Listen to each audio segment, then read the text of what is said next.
Sejam bem-vindos à TV Púlpito do Sertão Reformado. Tome os vossos assentos. Entendeu a razão, não é? É gerar essa cultura, não é não, João? É gerar essa cultura de sentir a ausência do outro, lembrar o nome, mandar uma mensagem, não é, Débora Leal? Eu recebi uma mensagem de uma outra Débora. Claro que eu não vou dizer o teor, mas vou dar uma incumbência para a mocidade. É uma jovem, essa Débora é mais... A Débora Leal também é jovem, mas essa Débora Leal é mais jovenzinha. Tem várias Déboras aqui, e ela compartilhando as suas... Eu vou resumir, ela precisa da ajuda do MP, viu, Juan? Vou compartilhar isso contigo. Mandou uma mensagem para mim ontem, pedindo oração, meu pastor, estou soldado da igreja. Ela está no processo ainda de ser recebida ainda. Tiago, capítulo 4. O MP se encontra aqui por uma razão legítima, e graças a Deus nosso colégio pastoral, coeso, tem essa maturidade também de entender, não é? Hoje a mocidade vai ficar aqui por uma razão legítima. E tanto quanto é abençoada lá, vai ser abençoada aqui. Tá bom? Por uma razão bem legítima. Nossa revista está a caminho, diga-se de passagem, uma revista muito boa, bem escolhida aí. Então, Tiago, capítulo 4, cristianismo autêntico e prático.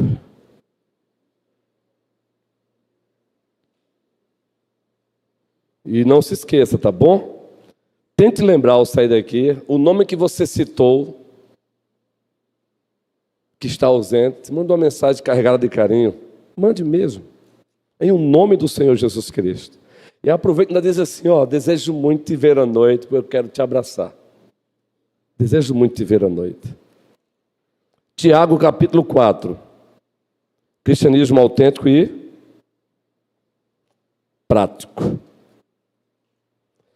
O último parágrafo. Versículo 13 até o 16. Já dissemos aqui que Tiago é o provérbio do Novo Testamento. É o livro de provérbios do Novo Testamento. Tiago 4 é a proposta de Deus para viver a cosmovisão cristã que foi relembrada ontem para nós. Tiago é uma cosmovisão cristã praticada, vivida. Entende? Tiago é o Senhor dizendo que a cosmovisão deve ser praticada. A nossa cosmovisão bíblica deve ser praticada. Cristã e reformada. Isso é Tiago. Assim como o provérbio do Antigo Testamento. O tempo todo o Tiago está falando de prática, de obediência, de prática, de obediência, de prática, de obediência. Porque não adianta tomar conhecimento da sua cosmovisão cristã e reformada e você não vivê-la, não praticá-la. Não adianta. Como fomos ontem com maestria relembrados dela, não é? Com todas as suas camadas, como vocês sabem. A cosmovisão ela é feita de camadas, como uma cebola. Ela é como um iceberg, você vê a ponta do iceberg, mas ela não está ali não. As bases dela estão lá no fundo, estão lá nos fundos. Mas precisa ser vivido. E aqui no capítulo 4, a partir do 13, Tiago entra num assunto também de suma importância, que envolve a tal da presunção. Ou seja, que envolve o nosso ego. Autonomia. Palavra tão usada hoje, tão desejada hoje. Vamos ler o texto? Capítulo 4, versículo 13. Escutem agora, vocês que dizem hoje ou amanhã, iremos para a cidade tal, e lá passaremos um ano, e faremos negócios, e teremos lucros. E aí ele continua. Vocês não sabem o que acontecerá amanhã. O que é a vida de vocês? Vocês não passam de neblina que aparece por um instante e logo se dissipa. Em vez disso, no lugar disso, deveriam dizer, se Deus quiser, não como clichê barato que já se tornou, mas como prática. Se Deus quiser, É mais do que verbalizar, mas é praticar. Se Deus quiser, não só viveremos, como também faremos isto ou aquilo. Que texto, gente. Que texto. E Tiago está confrontando aí um pecado que precisa ser confrontado com frequência em nós mesmos. Soberba. Orgulho. Que tem seus sinônimos, autossuficiência. Que tem, por exemplo, chamado de síndrome de Nabucodonosor. Que tem como exemplo Diótrefes, um dos líderes lá da igreja da Ásia. Está lá na terceira carta de João, carta joanina. Diótrefes, cheio de orgulho. Tiago olha para os cristãos e percebe que eles estão começando a dar lugar a essa vida sem Deus, que o reverendo Marcelino nos relembrou ontem. O que é o secularismo? É uma vida vivida sem Deus. É você tirar Deus da história. É secularismo. É uma vida pensada, desenhada, praticada sem Deus. No rol desses tem o ateu analítico, que foi falado ontem, né? O ateu analítico. Essa expressão analítica não foi usada, mas é assim que nós chamamos também. O ateu analítico é, de fato, o ateu dogmático, é aquele que, de fato, estuda com o objetivo de tentar provar que Deus não existe. E ontem, no Perspectiva, pelo menos o tempo que eu passei lá, o professor, que é vice-presidente do Perspectiva, ele compartilhou um dado interessante: a quantidade de ateus analíticos, dogmáticos que existe no mundo, guerreiro, é gigantesco. Agora, preste bem atenção, horrível não é só o ateísmo dogmático, analítico, científico. Horrível é o ateísmo prático. É uma outra nomenclatura que nós usamos. O ateísmo prático é justamente a esquizofrenia daqueles que confessam Deus com os lábios, mas vivem uma vida contrária à vontade desse Deus. Isso é pior. Ateísmo prático. O salmista fala sobre isso, Tito fala sobre isso. Confessam com os lábios, mas negam com a prática. Esse é o ateísmo prático. O ateísmo prático ele é encontrado com muita frequência dentro das igrejas. O ateísmo dogmático, analítico, científico é lá fora. Mas o ateísmo prático dentro das igrejas. Entende por que Tiago, do primeiro capítulo até o último capítulo, capítulo 5 de Tiago, a palavra-chave de Tiago é prática, prática, prática, prática. Antes de assumir esta igreja, nesse processo de decidir para onde iríamos, antes de assumir esta amada igreja, eu prefiro usar essa expressão, porque a igreja de Cristo ela é amada, é a noiva do Cordeiro. Então, até quando você fizer menção à igreja do Senhor, tem que ser carregada dessa solenidade, desse carinho, não é? Antes de assumir esta amada igreja, e estávamos no processo de para onde iríamos, ainda como fruto de um coração voltado para revitalizar a igreja, ver uma igreja impulsionada, expandindo o reino, nós criamos uma instituição só na teoria e depois fomos para a rede social apenas. A proposta depois era levar para o prático, que é Instituto de Missão Reformada, Instituto Missionário Reformado. Isso foi iniciado em 2018, 2020 e meados de 2021, que eu não estava aqui ainda, eu estava só fazendo postagem. Se você pegar meu Instagram de 2017, 2018, não dê risada das postagens, Eu estava ainda as minhas passagens hoje não são boas, mas aquela que é boa é método Canva. Mas está lá, desde 2017, 2018, potencializando isso. Quando recebemos a proposta para ir para Aripina, aí dentro disso criamos um projeto, Revitalize. Um projeto que praticamos em Porto Velho, Revitalize. E iríamos executar isso em Araripina. Mas o dono da igreja disse, vai acontecer isso, mas não em Araripina. Araripina depois vai beber disso, como consequência. Vai acontecer aqui, em Petrolina, na primeira igreja presbiteriana de Petrolina. Ao Senhor Jesus Cristo toda... Mas eu estou narrando isso para dizer que eu não concretizei ainda a ideia.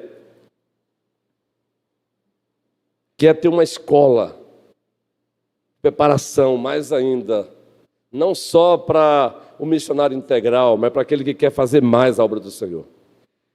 Mas aí, lendo bons livros, eu encontrei um projeto que é praticado nos Estados Unidos, que é como desejo praticar aqui com a primeira igreja, depois vou compartilhar com o colégio pastoral.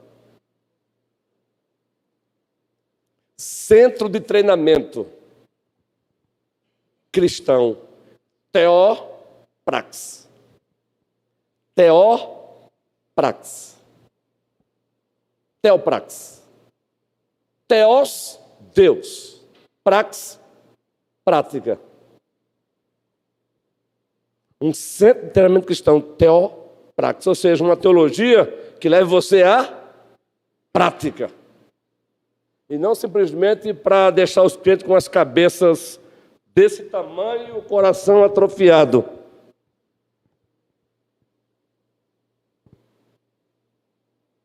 Isso pode ser via igreja local, mas pode ser a parte da igreja local, mas apoiando a igreja local. Centro de treinamento cristão, Teoprax. E quando você lê Tiago, é isso que você vê em Tiago. A rota dele é teoprax, é teologia e prática, teologia e prática, teologia e prática, teologia e prática, teologia e prática. Paul Tripp, livraço, está aí. Você acredita? Adquira esse livro. Se você não está acostumado a ler livro, não adquira agora não, leia primeiro os livros pequenos, folhetos. Mas se você está acostumado, leia o livro de Paul Tripp. Você acredita no que você crê? Paul Tripp também é aquele pastorzão que pratica teoprax. A teologia é para ser praticada, é para ser vivida. É o que Tiago está fazendo aqui, gente. Ele observa a igreja e percebe que os irmãos estão se deixando ser governados por uma presunção que é fruto de uma autossuficiência, que é fruto de uma soberba.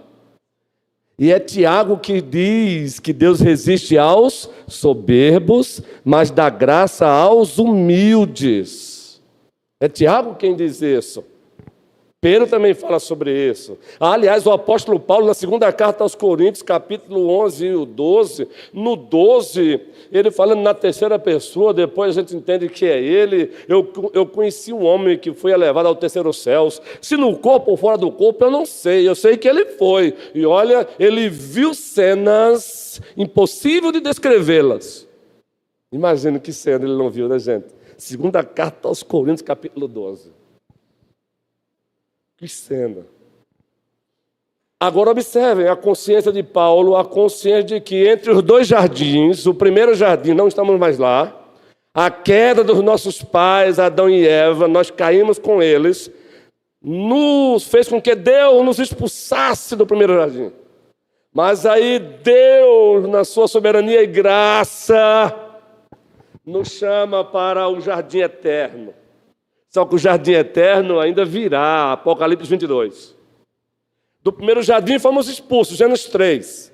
Mas por soberana e graça de Deus em Cristo Jesus e no poder do Espírito Santo, estamos sendo conduzidos para o jardim eterno, Apocalipse 22. Só que até lá tem um deserto para ser trilhado.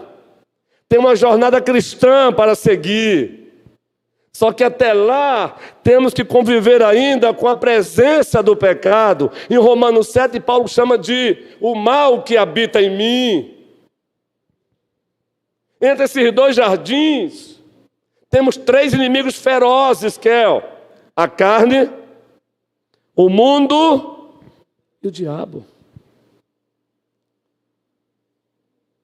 Paulo, tendo consciência disso, 1 Coríntios 12 diz o seguinte: olha, depois disso, depois dessa experiência extraordinária, ele diz: para que eu não me ensoberbecesse. Olha só, Manu, tem a Manu do presbítero Rogério e Dali, e tem a querida Manu também, ali a Manuela. Você está bem, Manu? Aí Manu faz assim: não tenha vergonha de dizer. Manu, não deixe ninguém dizer passar por essa espiritualidade da negação. Não, pastor, uma batalha, mas Deus no comando. Coragem! Para que eu não me ensoberbecesse. Não me ensoberbecesse por quê? Em virtude de quê, Léo?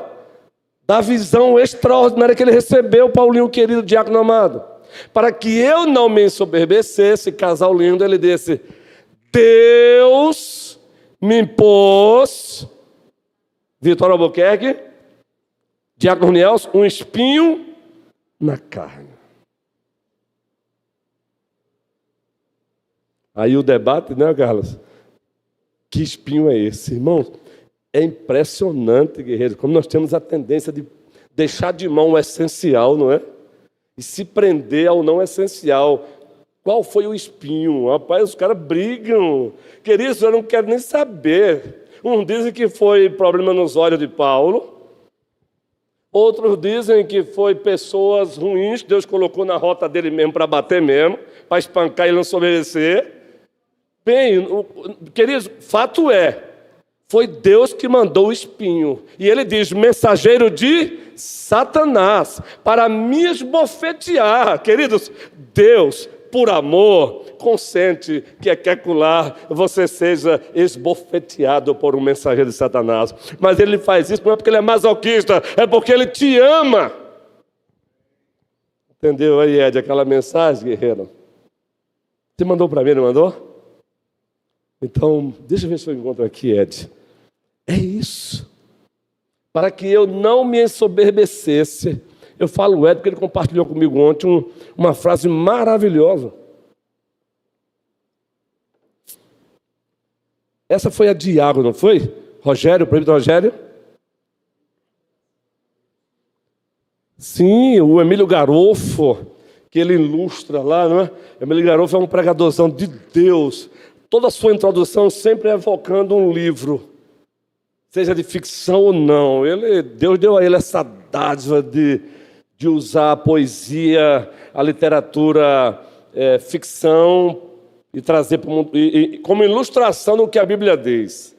Boa, porque que Deus nos permite sangrar. Ouça essa mensagem de Emílio Garofo. Abriram, né? Ela estava fechada, não foi, Rogério? Aí abriram novamente ela aí, uma bênção. Por que Deus nos permite sangrar? Por que Deus permitiu Paulo sangrar? Porque ele sangrou, gente. Um mensageiro de Satanás para me esbofetear. Ele mesmo revelou, no caso de Paulo, para que eu não me ensoberbecesse. Se você, não é, a única causa não é essa, nem sempre é isso, mas aqui é acolá. Quando aparece um espinho na tua carne, acredita, é Deus manifestando o amor. Agora o espinho na carne dói. O espinho na carne, Erasmo, dói. Presbítero Manuel, dói. Presbítero César. Mas é amor. Queridos, a concepção de amor está tão distorcida do ágape de Deus que a gente acaba sendo muitas vezes maniqueísta. O que é o maniqueísmo teológico filosófico? O maniqueísmo leva você a achar que só é bom se não tiver sofrimento envolvido.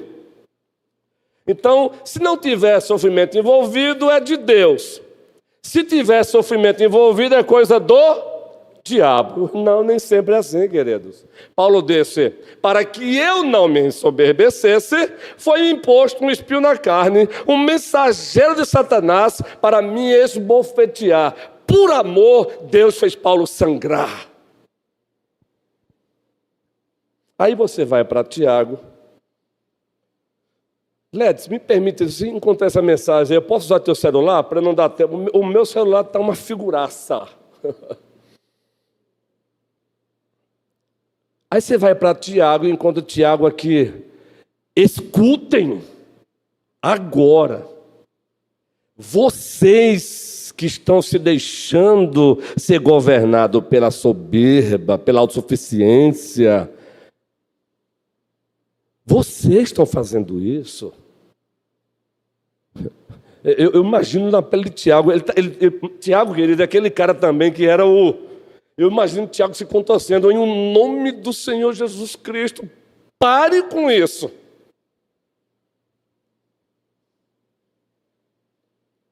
O que vocês estão pensando e fazendo não condiz com a fé que vocês professam. Encontrou, Ed? Abre parênteses aqui. É a de baixo, não é? Se entendemos que essa vida é pouco, a gente aguenta quando perde o pouco dessa vida. Deus sacrifica nosso bem para estar para os seus planos secretos. Deus sacrifica nosso bem-estar, perdão, aqui foi falha do leitor. Deus sacrifica nosso bem-estar para seus planos secretos. Deus sacrifica coisas dessa vida para nos dar dele mesmo. Deus nos tira coisas para nos dar de si. Eita, coisa extraordinária. Vou repetir, gente. Preste bem atenção. Deus sacrifica coisas dessa vida para nos dar ele mesmo. Olha só, gente. Deus nos tira coisas para nos dar de si. O maior bem que Ele quer que você usufrua da parte dEle é Ele mesmo, queridos. O maior bem que Ele quer que você usufrua da parte dEle é Ele mesmo. Tudo mais é mimo. Se Ele der amém, se Ele não der amém, ao Senhor toda a glória.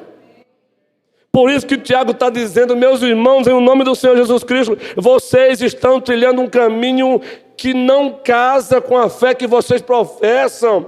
Vocês não só estão planejando e fazendo o que um ateu faz. Vocês estão não só pensando o que um ateu pensa, vocês estão fazendo o que um ateu faz, que é viver a vida sem Deus. Tiago aqui não está, querido, dizendo que é errado planejar. O nosso Deus é um Deus do planejamento. O nosso Deus é um Deus que tem plano de execução. Ora, nós fomos relembrados ontem. Eu amo teologia bíblica, e se tem uma coisa que eu amo é aquela moldura para você entender a Bíblia. Já falamos várias vezes aqui para a igreja. Criação, queda, redenção e consumação. Dando um treinamento para a igreja aqui, acho que em 2022, falamos sobre isso aqui, 23. Essa moldura bíblica teológica, ela serve até para evangelizar. Você vai evangelizar alguém, começa pela doutrina da criação, depois passa para a doutrina da redenção, ou da queda, depois passa para a doutrina da redenção, e depois da consumação. Entende isso?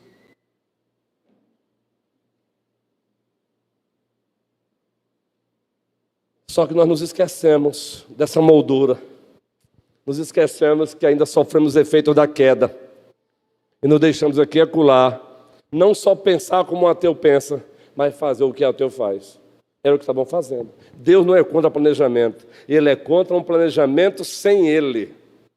Sem dependência dEle. Deus não é contra um plano de ação. Ele tem plano de ação, gente. Criação, queda, redenção, consumação. E ele teve um plano de ação colocado em prática. Quer ver o plano de ação de Deus, planejamento e plano de ação em prática? Gálatas 3. E vindo o Kairos de Deus, e vindo a plenitude dos tempos, Deus enviou seu Filho, nascido de mulher, nascido sob a lei, para resgatar os que estavam debaixo da maldição da lei, querido Daniel. Plano de ação. Kairos de Deus, que governa o Cronos, o tempo do homem, ou a agenda, ou melhor, o calendário. O Kairos envolve a agenda de Deus. O calendário envolve a execução dessa agenda. Deu para gravar essa? A agenda envolve o plano de Deus. O calendário é a sua execução. A agenda é o plano de Deus, histórico redentivo. O calendário, a sua execução. Criação, queda, redenção, consumação. Só que nós esquecemos. E como já dissemos, aqui e acolá, pensamos como ateu e o pior, vivemos como ateu. Planejamos sem Deus e elaboramos um plano de ação sem Deus. É isso que Tiago está confrontando aqui, querido. Parem com isso. E para aprofundar isso, vocês percebem no texto, explicitamente ou implicitamente, algumas reflexões, algumas verdades. Primeiro, quem faz isso esquece a complexidade da vida. É o que ele fala aqui, ó. Complexidade da vida, Tiago 4, observem. Escute agora vocês que dizem, hoje ou amanhã, complexidade da vida. Iremos para a cidade tal, complexidade da vida. E lá passaremos um ano, complexidade da vida. E lá faremos negócio, complexidade da vida. E lá também teremos lucros. A vida, ela é complexa. É o hoje, é o amanhã, é o iremos. É a cidade para onde iremos, lá vamos negociar e vamos também ter lucro. Acontece que não é assim tão fácil, né, gente? Você pode planejar ir e não conseguir. Você pode planejar o negócio e o negócio não sair. Você pode planejar ter o tal lucro e o lucro não vir. Então Deus não está dizendo para você, cruze os braços, não planeje, nem tenha plano de ação. Não, a Bíblia está repleta de planejamento e plano de execução do próprio Deus. Josué foi pregado aqui recentemente, dentro de um viés, e o viés foi o plano de Deus para a expansão da igreja. E você encontra Deus chegando para Josué e revelando o plano. Você vai conduzir o povo até a terra que mana leite e mel. Plano. A agenda de Deus é essa para você, Josué. A minha agenda para você é essa. Você vai levar o povo até a terra que mana leite e mel. Plano de ação. Reúna os líderes. Reúna o povo. Está logo no início. Diga ao povo para se santificar. Plano de ação, ao pé de Jericó, 7 voltas. Na 7ª volta, toque as trombetas, muros derribados, e vocês avancem. Plano de ação, faça isso, faça aquilo. Entendem, queridos? Ele não é contra. O problema é quando nós ousamos planejar, ter um plano, um planejamento, um plano de ação sem Deus. E o povo lá em Josué tentou fazer isso em um momento. E apanhou para uma nação pequena. Qual foi a nação? Ai. Levou uma surra. Subestimaram tanto. E é normal que subestimasse, Carlos. Porque o povo era pequeno, o exército de Ai era pequeno mesmo. O problema é que eles haviam esquecido que tanto o plano, o planejamento, como o plano de ação, tanto o projeto como o plano de ação, o sucesso depende totalmente de quem? Como eles se esqueceram? O Senhor, chicotada. Só foi corrigida a rota depois que eles voltaram, pediram perdão, rota corrigida. Presbítero Manuel, microfone aí para o guerreiro. Então, primeira vida é carregada de complexidade. Então, Tiago diz, ei, vocês se esquecem que vocês podem deitar amanhã, deitar hoje e não acordar amanhã. A vida é complexa. Eu confesso que eu estou numa... Eu não sei você, ela não escuta bem isso, não, ela no YouTube, eu posso falar. Minha mãe está com 76 anos de idade. Deus muitas vezes pode mudar a ordem, não é? Os pais sepultaram seus filhos. Mas dentro da ordinariedade de Deus, são os pais São os filhos, são os pais sepultando seus filhos. Terrível, não é? Então eu olho para minha mãe, 76 anos. Cada pessoa com 76 anos tem o seu pano de fundo histórico, familiar, bio, psíquico, social, espiritual. Minha mãe foi uma guerreira, sertaneja, lutadora. Ficou viúva nova. Meu pai faleceu com 47 anos, com 6 filhos para dar comida. Desde novinho, eu já estava no trabalho com meu pai. Ele faleceu sem habilitação, eu tinha que dirigir para ir para a feira com ela vender. Foi aquela época de, está o guarda de trânsito ali, para o carro, encostamento, até tirar a habilitação. Então ela foi uma mulher sofrida. Então ela chegou a 76 anos hoje. Se você colocar algumas mulheres hoje que têm 76 anos pertinho dela, você não vai acreditar. Tem mulheres aí com 76 anos bem demais. E ela não. Então eu olho para ela hoje, e sempre que eu olho para minha mãe hoje, e eu estou falando daqui, eu sei que ela não vai assistir, cada momento com ela eu olho, eu procuro ter um olhar, e eu tenho procurado fazer isso como um olhar de despedida. É isso, pastor, é neurose. Não, me entenda. Eu posso estar aqui, receber uma ligação do meu irmão, daqui a pouco dizer, olha, corra aqui. A gente tem uma maneira de querer fugir da realidade, gente. Meu irmãozão, corra aqui, o que foi? Corra aqui. Alguém já chorando, olha, desmaiou, e parada cardíaca, e partiu. Não precisa ter 77 anos, não. É que eu quero falar com você que é filho. Com muito carinho e amor. Fique tranquilo que também na sua idade também eu às vezes tinha esse comportamento. Se caso você tem o que eu vou dizer aqui agora, se não tem também amém. Você que é filho homem ou filho mulher? Eu sei que os pais também vão envelhecendo, às vezes em algumas áreas vamos ficando meio, não é? Eu entendo vocês. Agora pare sempre, parem aqui a acolá e calculem o preço que foi pago para você chegar onde chegou, viu? 9 meses no ventre da sua mamãe. E o seu pai ralando e trabalhando para que você nascesse. Mais um tempão sem dormir de noite. Ralando para comprar o leite. Cresceu escola. Eu não estou dizendo para você ser acrítico aos seus pais, não. Os pais também erram. Eu estou dizendo que a juventude hoje, a exceção, está trilhando um caminho de ingratidão, que é fruto disso aqui, ó, soberba. Uma ingratidão, meu irmão. Aí depois que morre, aí a gente diz, como eu me arrependo. Eu gostaria de ter levado minha mãe para passear mais. E aqui, por favor, você que não mora perto, por favor, sem culpas. Estou me referindo a alguns casos, né? Eu poderia ter visto mais a minha mãe ou meu pai. Eu poderia ter dito para ele, meu pai, eu te amo.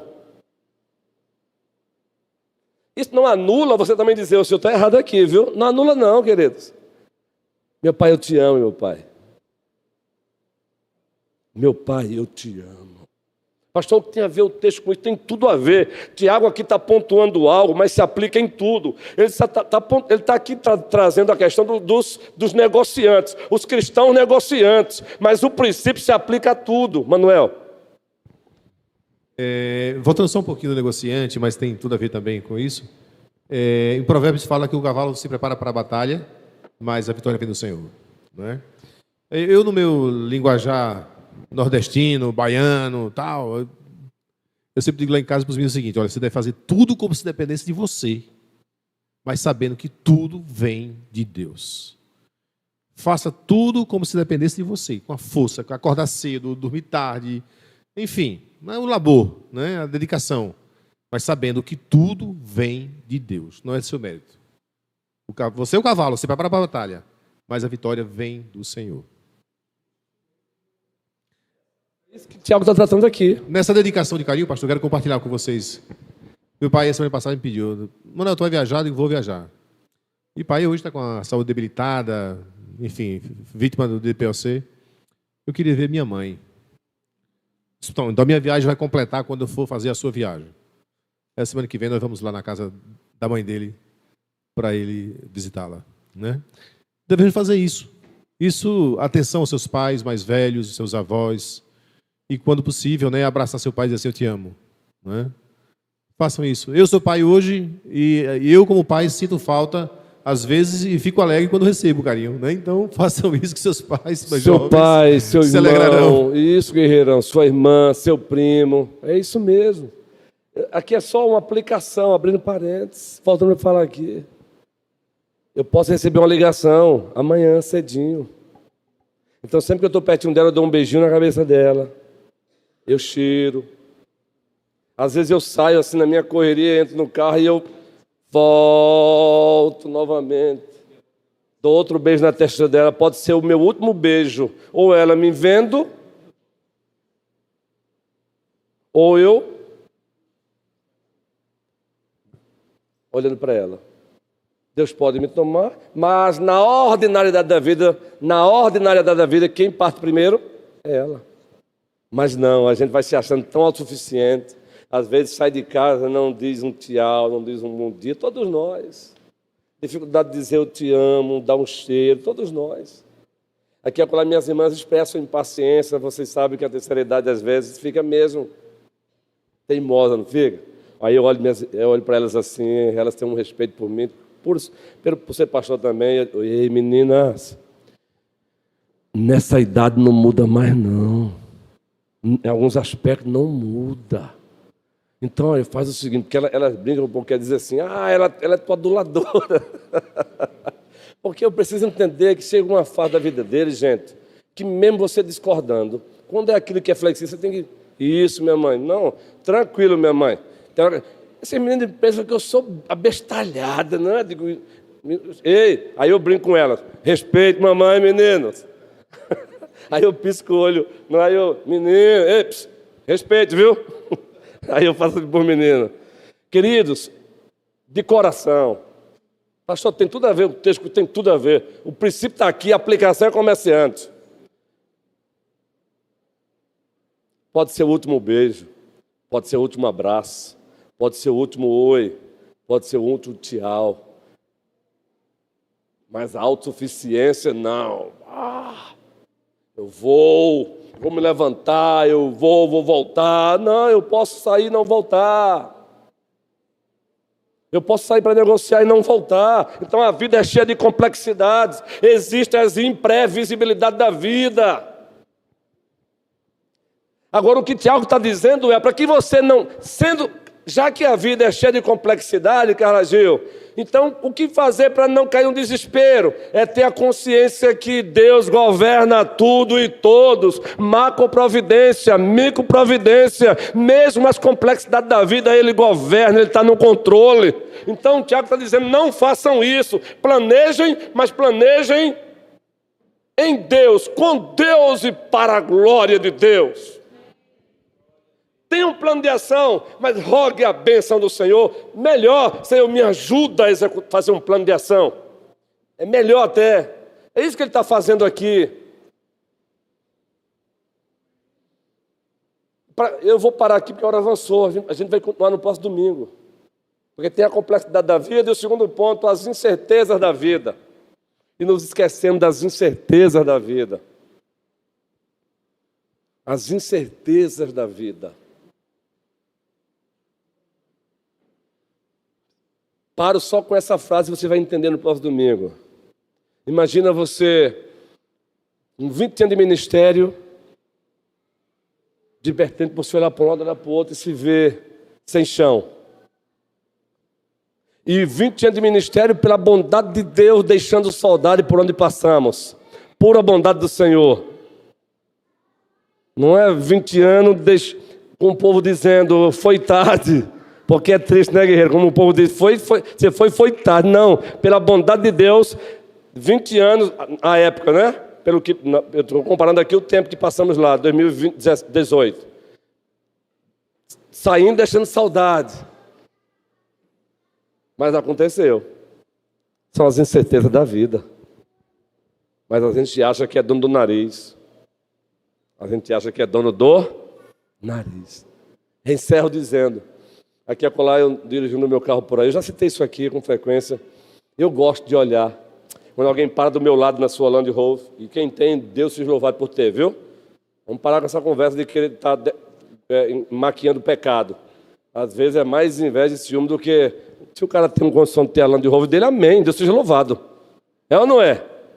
E Deus seja louvado para eu ter o meu lugarzinho, é excelente, Deus seja louvado. Então vamos parar com isso. Agora, o problema não é esse. O problema é como eu me comporto com a minha Land Rover. É Land Rover mesmo a expressão?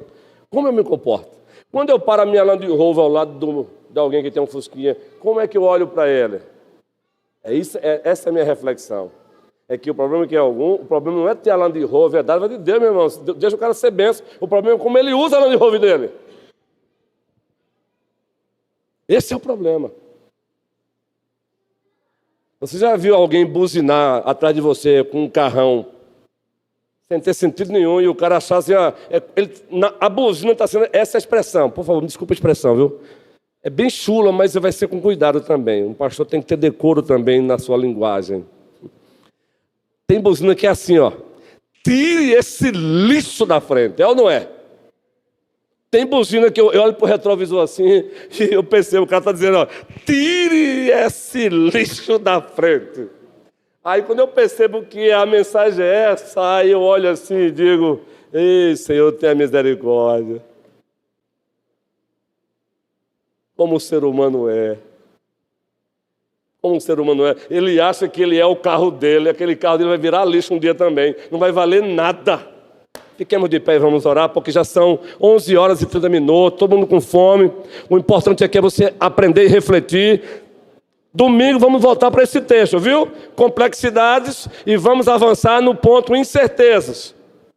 É preciso entender isso. Às 18 horas aqui estaremos, se Deus quiser. O nosso colégio pastoral sempre às 17h30 está aqui, viu, gente? Saiba disso. E vai ser uma bênção. Convido um amigo, não crente, especialmente. Obrigado, Senhor, por esta igreja amada do Senhor. Obrigado pela Tua palavra que agora nos alerta para não sermos presunçosos, soberbos, autossuficientes. Ajuda-nos mais e mais a entender que se existimos em virtude da vontade soberana e graciosa do Senhor. Temos o que temos e precisamos da graça por ter. O problema não é o ter, é o que fazemos com o que temos. Mas nos dê a consciência que o que somos e o que temos vem de Ti, Senhor. E assim possamos fazer um bom uso daquilo que somos no Senhor e para a glória do Senhor, e um bom uso daquilo que temos no Senhor e para a glória do Senhor. Abençoa o nosso almoço, é no nome do Rei Jesus Cristo que nós oramos e todos dizem um bom almoço. E não esqueçam de